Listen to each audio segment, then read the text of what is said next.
Makanya kemudian Hakim Konstitusi Saldi Isra mengatakan ada orang yang ingin tergesa-gesa sekali agar putusan ini segera dibacakan. Padahal di antara 5 orang itu belum sepakat tingkat mana yang diperbolehkan. Apakah semua elected official, apakah hanya terbatas pada gubernur saja. Karena lucu, kalau semua elected official, maka menteri nggak ada harganya dibandingkan anggota DPRD kabupaten kota. Salah satu putusan yang menolak legal standingnya adalah tidak ada bukti, tidak cukup bukti bahwa beliau berdua itu mau dicalonkan oleh partai politik. Paling tidak ada bukti bahwa ada inisiasi untuk mencalonkan kedua beliau. Bayangkan, ini cita-cita diakui legal standingnya. Maka saya katakan Rizal Ramli dan Pak GN tidak lebih hebat daripada mahasiswa Universitas Surakarta yang kata Taufik tidak ada ini barang, ya kan? Tiba-tiba dikabulkan itu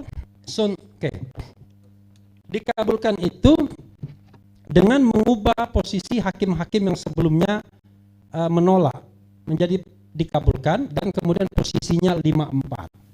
Jelas ibu-ibu dan bapak-bapak sekalian, ini adalah konflik of interest.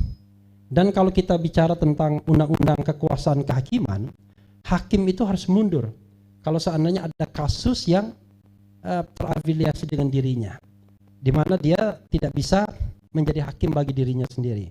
Bahkan di undang-undang kekuasaan kehakiman dikatakan kalau ada konflik of interest dalam hakim memutuskan sebuah perkara, maka putusannya itu dianggap batal.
Terima kasih. Assalamualaikum warahmatullahi wabarakatuh. Terima kasih atas undangan. Terima kasih Mas Hersu, ada Pak Gatot Nurmantio, ada Pak Bahtiar Hamzah, ada Pak Rohmat, ingatnya Rohmat Sumitra, Rohmat Wahab, Kak Rohmat Sumitra, ada Profesor Hafid Abbas, dan ada eksekutif kami, Mas Adi Mazardi, penyair, Edi Mulyadi dan lain sebagainya. Dan teman saya, senior saya, Ahmad Yani. Tapi saya dikasih puisi oleh Mas Adi. Rasanya kok nggak dibacakan, sayang banget gitu ya. Judulnya anjing-anjing apa? Judulnya apa? Anjing-anjing apa? Anjing. Pak Gatot harus siap-siap juga baca puisi. Iya, saya bacakan puisi aja. Ini menarik soalnya. Itu bedanya antara anjing dan yang bukan anjing ini. Oke. Saya bacakan ya. Kecil banget tulisannya ini, gimana caranya? Agak panjang sedikit, nggak apa-apa ya. Karena nanti kalau waktu saya habis nggak apa-apa, puisi lebih penting daripada yang lain. Oke. Anjing-anjing konstitusi, Sajak Adi M. Masardi. Aku ingin menulis puisi tentang konstitusi yang dicampakkan para politisi, membuat kabinet dan legislatif mudah korupsi, tak peduli masa depan jadi kian sanksi. Aku harus menulis puisi tentang konstitusi, karena konstitusi itu perjanjian luhur segenap bangsa, ditulis dengan tinta darah, keringat dan air mata. Dalam setiap kata mengandung cita-cita, dalam setiap pasal menjawab soal pedoman kehidupan setiap warga dalam bernegara. Konstitusi itu seperti kitab suci dalam kehidupan beragama, seperti rel kereta bagi masinis menjaga lokomotif tetap di atasnya, seperti haluan bagi para nakoda pengarah bahtera mencapai tujuan. Konstitusi itu jalan mencapai impian bersama. Maka harus dijaga para kesatria, bukan sekawanan anjing, karena kesatria itu berintegritas, menghormati kejujuran, setia kepada cita-cita, kebenaran dan kehormatan. Sedangkan sekawanan anjing hanya bisa menggonggong, tak bisa bedakan tulang ayam dan tulang saudaranya. Disuap seonggok daging, sekawanan anjing akan mudah digiring. Maka celakalah satu bangsa yang membiarkan konstitusinya dijaga sekawanan anjing. Anjing-anjing tak pernah bisa membedakan mana tulang kambing, mana tulang saudaranya. Itulah sebabnya kenapa aku harus menulis puisi tentang konstitusi yang dicampakkan para politisi pada zaman kabinet penuh korupsi, membuat masa depan kian sanksi. Lalu dibacakan para guru taman kanak-kanak sebagai peringatan, dalam setiap kehidupan harus punya pedoman. Wassalamualaikum warahmatullahi wabarakatuh.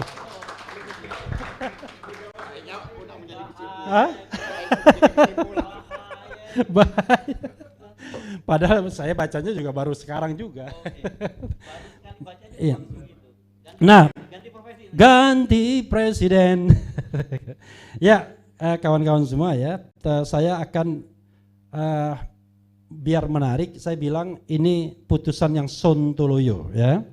Kenapa saya katakan sontoloyo?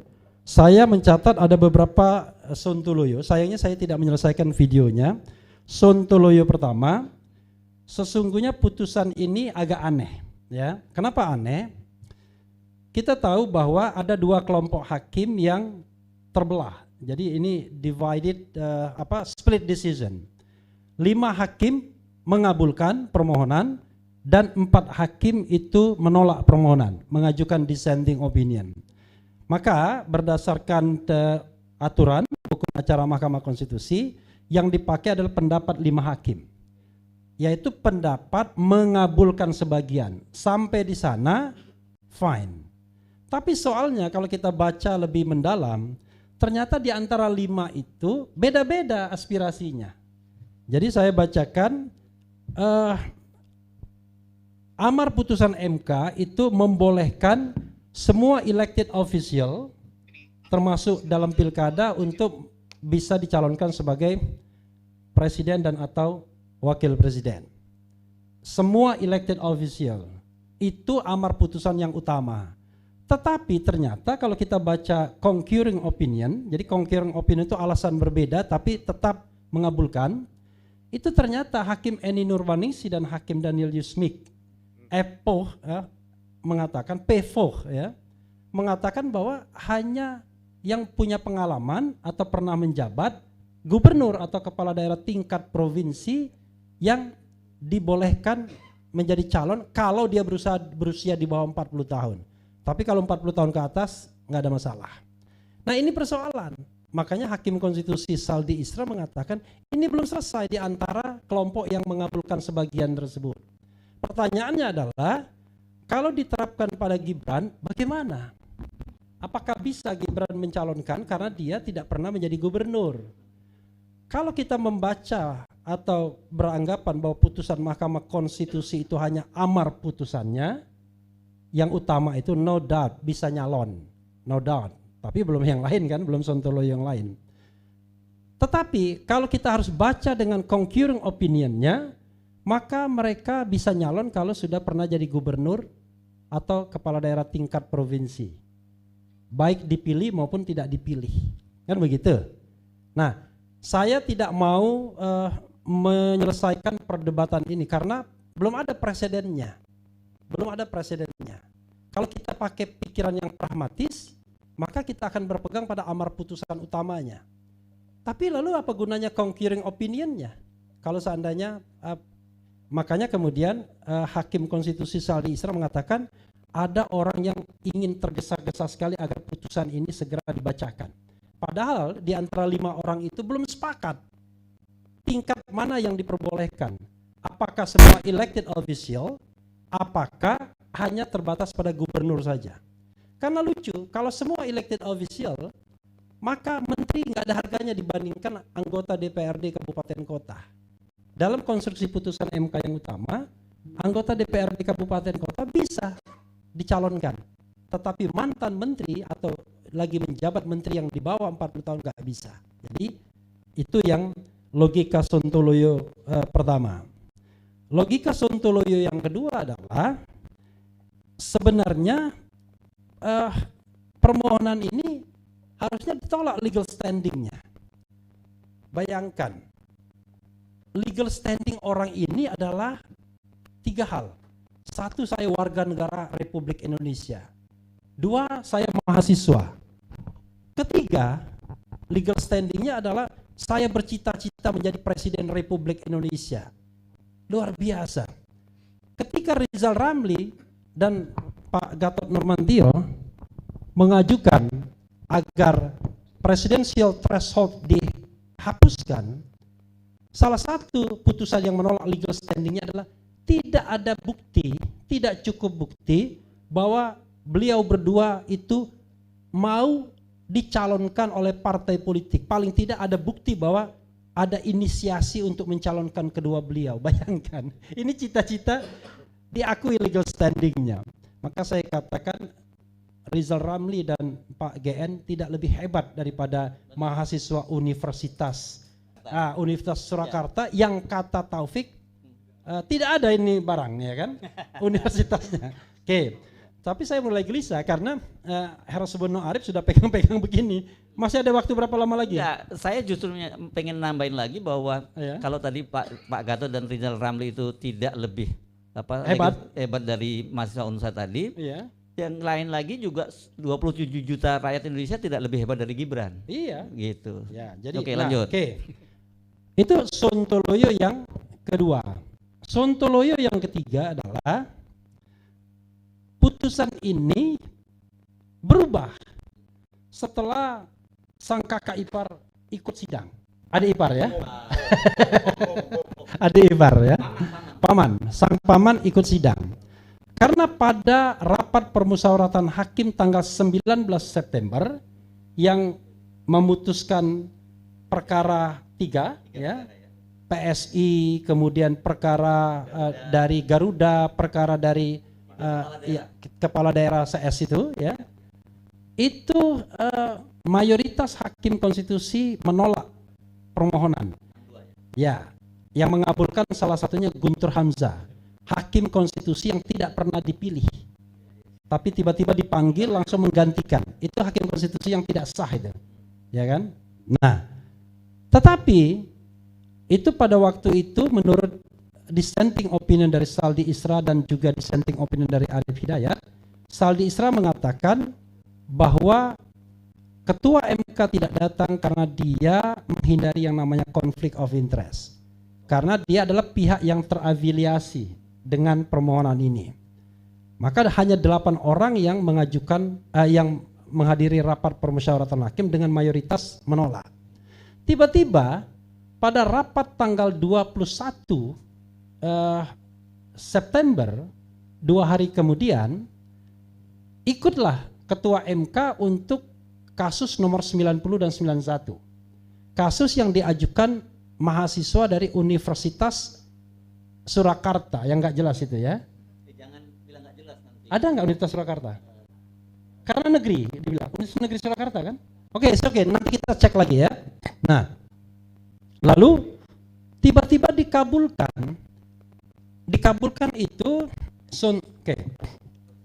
dikabulkan itu dengan mengubah posisi hakim-hakim yang sebelumnya menolak menjadi dikabulkan dan kemudian posisinya 5-4. Jelas ibu-ibu dan bapak-bapak sekalian, ini adalah konflik of interest. Dan kalau kita bicara tentang undang-undang kekuasaan kehakiman, hakim itu harus mundur kalau seandainya ada kasus yang terafiliasi dengan dirinya, di mana dia tidak bisa menjadi hakim bagi dirinya sendiri. Bahkan di undang-undang kekuasaan kehakiman dikatakan kalau ada konflik of interest dalam hakim memutuskan sebuah perkara, maka putusannya itu dianggap batal. Bayangkan, Denny Indrayana menulis dari Melbourne, dari Australia, mempropos itu.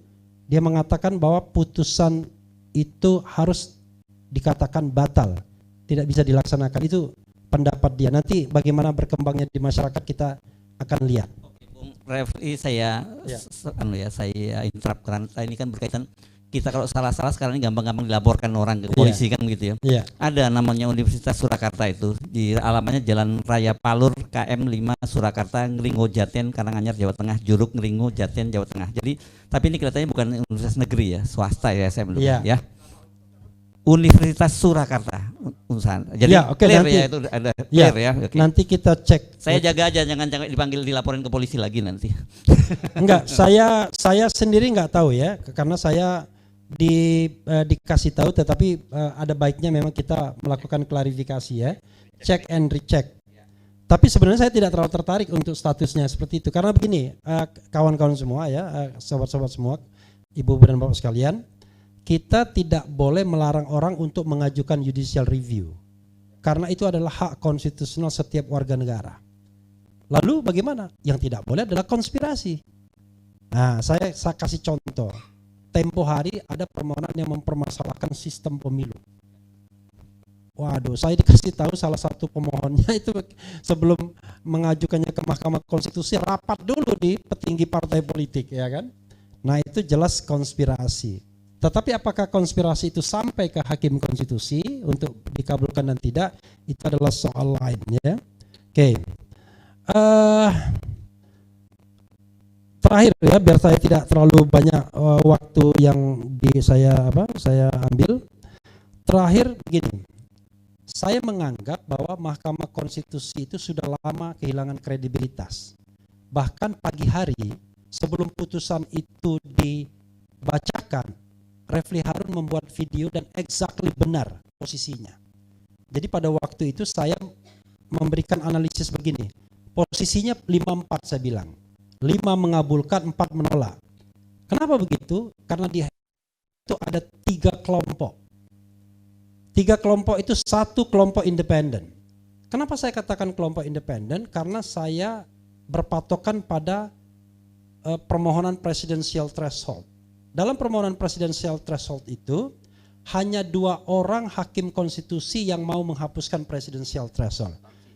Ya. Padahal semua ahli, semua pakar jarang sekali yang ingin mempertahankan presidensial threshold. Karena itu dianggap justru ini membawa cacat demokrasi kita, alat oligarki untuk mengontrol calon presiden dan lain sebagainya.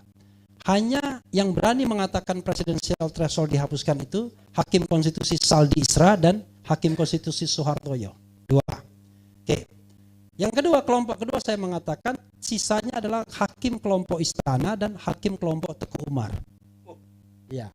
Kalau Istana saya tahu, kalau Teguh Umar maksudnya apa ini? Oke. Jadi saya mengatakan hakim kelompok Teguh Umar itu, sekali lagi ini analisis ya, bagi beranalisis, bukan kita bicara tidak hanya fakta saja tapi analisis. Saya mengatakan ada hakim yang memang asik karena dia adalah ketua alumni dari organisasi yang underbow-nya partai politik di masa lalu. GMNI ya maksudnya. Iya, ya kan? Dan saya persoalkan, kok bisa? ada hakim konstitusi menjadi ketua organisasi. Saya juga permasalahkan Guntur Hamzah yang kalau tidak salah menjadi ketua Ikatan Ahli Hukum Tata Negara dan Administrasi Negara. Bukan. Padahal itu adalah wadah untuk justru mengkritisi putusan MK dan lain sebagainya. Jadi kita bukan zamannya lagi kemudian tiba-tiba organisasi-organisasi itu attach ke negara, ya, fasilitas dan lain sebagainya. Saya mengatakan karena dia jurusannya Teguh Umar, pasti dia akan menolak permohonan ini. Ternyata betul. Hakim keempat yang akan menolak permohonan ini saya bilang adalah Wahiduddin Adams. Why? Karena ini hakim akan pensiun. Nanti Januari nanti pensiun. Dia sudah diganti oleh Arsul Sani. Dan juga tidak fair proses seleksinya. Bagaimana jeruk makan jeruk, ya kan? Komisi 3 kemudian menyeleksi anggota Komisi 3 yang masih aktif sendiri, ya kan? Percuma saja kita ikut seleksi hakim konstitusi kalau begitu. Nah, saya bilang Wahiduddin Adams ini akan menolak juga dan dia buktikan ketika Omnibus Law, termasuk yang mengabulkan untuk pembatalan Omnibus Law. Jadi kalau kita pakai Omnibus Law 54, pakai Presidential Threshold 72. Saya pakai bukan Omnibus Law-nya, tapi karena ada perpecahan Istana dan Teguh Umar dan ada hakim yang mau pensiun. Kalau tidak pensiun lama, saya kira dia akan kabulkan juga. Oke, sorry, saya skeptisistik karena terakhir saya akan mengatakan hal yang luar biasa ini. Kemudian yang akan mengabulkan itu adalah 4 hakim yang poros istana. Poros istana pertama sudah pasti adalah Ketua Mahkamah Konstitusi. Ya. Kita tahu adik ipar dan paman dari Gibran. Yang kedua, Manahan Sitompul. Itu adalah kolega dari ketua MK saat ini karena sama-sama berasal dari Mahkamah Agung dan saya tidak melihat dia orientasi yang independen selama ini. Ikut saja. Ini Nurbaningsih walaupun mantan dosen saya di UGM, tapi saya pastikan dia akan lebih pro istana karena dia satu alma mater diangkat oleh presiden dan sama-sama UGM. Jadi sangat dekat dengan Menteri Sekretaris Negara dan juga Presiden Republik Indonesia. Sama-sama UGM koneksi ini bahaya dia. Bahaya. Tapi capresnya cawapres sekarang UGM semua. Ya, ada yang bahaya. Yang ngomong yang bahaya, ya. Oke. Jadi itu. Yang keempat yang akan juga mengabulkan Guntur Hamzah. Ya, hakim konstitusi yang tidak diseleksi tiba-tiba dikeluarkan surat pengangkatannya. Ya. Dan ketika Omnibus Law gara-gara Guntur Hamzah ini jadi yang tadinya Omnibus Law dikabulkan penghapusannya oleh Mahkamah Konstitusi walaupun dikasih 2 tahun, tapi Omnibus Law yang baru tidak. Posisinya sudah 54 tapi 54 yang terbalik. Karena Aswanto digantikan Guntur Hamzah. Nah yang terakhir ada Daniel Yusmik, dia dosen Atmajaya, yang saya perkirakan juga akan pro istana karena diangkat dari saku presiden juga. Nah kalau seandainya Teguh Umar dan istana ini bersatu, posisinya 72. Selesai, posisinya 72. Dan hati-hati kalau itu diletakkan dalam konteks pemilu. Maka saya mengatakan, sekali lagi ini analisis ya, itu. Soalnya susah banget kita ada Undang-Undang Nomor 1 1946 kan? Iya, belum apa-apa. Iya. Nah, saya mengatakan bahwa dari kasus-kasus yang berkembang selama ini, dari putusan-putusan yang ada, MK sudah lama kehilangan kredibilitas. Putusan Gibran ini makin menunjukkan kehilangan kredibilitas tersebut. Bayangkan, jelas-jelas tuh orang mengatakan, saya warga negara Indonesia bercita-cita jadi presiden dan kagum sama Gibran. Kan begitu, karena berhasil menaikkan ekonomi dari minus ke 6 sekian persen. Nah, berarti legal standingnya karena kagum sama Gibran iya, itu. Saya iya. kira itu kenapa dia dikabulkan gitu ya. Karena itu menurut saya, karena MK sudah kehilangan kredibilitas, tidak hanya Saldi Isra yang saya imbau untuk mengundurkan diri, semua hakim konstitusi harus mengundurkan diri. Tapi kalau tidak dan ada kekuasaan yang baru yang lebih kuat memegang konstitusi dan bukan sekawanan yang saya puisikan tadi, maka kita pecat semua hakim konstitusi, kita cari hakim konstitusi yang memang benar-benar negarawan, yang mau menjaga konstitusi sebagai the guardian of the constitution. Wassalamualaikum warahmatullahi wabarakatuh.